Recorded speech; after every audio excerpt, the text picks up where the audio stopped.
What's up mga idol? Kamusta po kayo dyan mga idol? Sana ay nasa mabuti kayong kalagayan sa mga oras na to mga idol. Kami nga po ngayon mga idol ay kumakain ng aming agahan at ang ulam namin ay tinulang manok na may halong sayuti mga idol. Nako, napakasarap nito mga idol. Magandang umaga sa inyo dyan mga idol. Kumain na po kayo at huwag kayong magpapagutom mga idol. Kung inyong mapapansin mga idol, dito lang kami kumain sa lapag sapagkat dito po ay mas komportable kaming kumain. Kung saan mga idol, mas lalo kami nabubusog kapag sa lapag lang kami kumain. Ay minsan naman kami mga idol pero hindi kami komportable sa mesa mga idol. So kaya mas pinili namin kumain lamang dito sa lapag, lalo na tinulang manok ang aming manok. Kung inyo pong mapapansin mga idol at may naririnig po kayong tumitilawak na manok dito sa aming paligid, yan na po ang susunod naming sesentensyahan mga idol.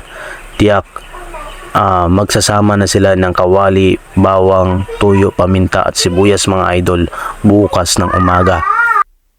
Alam niyo po mga idol, talagang ang tinulang manok, ito po ang sikat na luto dito sa amin. Sapagkat ito po ay napakasarap at napakatamis mga idol. Kung hihigupin mo nga ang kanyang sabaw ay talagang pagpapawisan ka mga idol. At itong ang anak ko ay mga idol ay talagang paborito niya talaga yung maraming sabaw mga idol, sapagkat kaya't siya ay aming pinapahigop ng sabaw. Alam niyo mga idol, Bisaya po kasi kami kaya talagang hilig-hilig namin sa sabaw mga idol. Lalo na itong anak ko mga idol. Parang nanghihina ang kanyang mga katawan, ang aming katawan mga idol kapag hindi kami nakakapaghigop ng sabaw.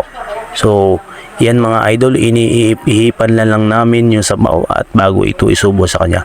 Alam ko, ganito rin ang inyong ginagawa sa inyong mga anak mga idol. Kaya shout out dyan sa mga Bisaya na mahilig sa sabaw. Okay. Alam ko ngayong sa mga oras na to mga idol, kayo ngayon ay nakakapagsabaw din. Alam ko sabaw din yung ulam ninyo mga idol. Okay lang naman mga idol na lagi tayo magsabaw sapagkat ito ay nakakapagpapalakas ng ating katawan, no? Mga idol, lalong-lalo na kung ito ay may halong gulay, nako. Talagang nakakapagbigay ng energy sa atin at nakakapaglunas pa ng mga sakit. Pero mga idol, mag-iingat lang kayo sa sabaw sapagkat baka ito po ay inyong tinidurin. Bawal na bawal pong tinidurin ang sabaw mga idol.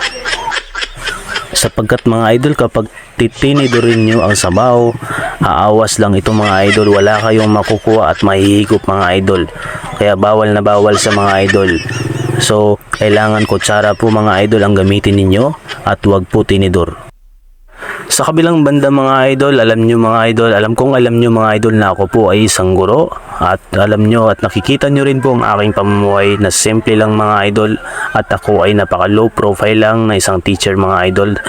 Syempre simple lang po tayo at hindi naman tayo mayaman, hindi rin tayo milyonaryo para kung sino-sino mga idol. Tayo po ay mahirap lamang at siyempre ang personality natin ay talagang simple lang talaga mga idol. Ang mahalaga mga idol, hindi po tayo nagmamayabang at wala po tayong tinatapakang tao sa ating mga ginagawa kahit tayo po ay simpleng tao lamang. Mas mahalaga pa rin na may malasakay tayo sa kapwa at may respeto tayo sa isa't isa upang maging mapayapa ang ating buhay kahit simple lamang ito. Kahit simple lang, basta may respeto, doon tayo.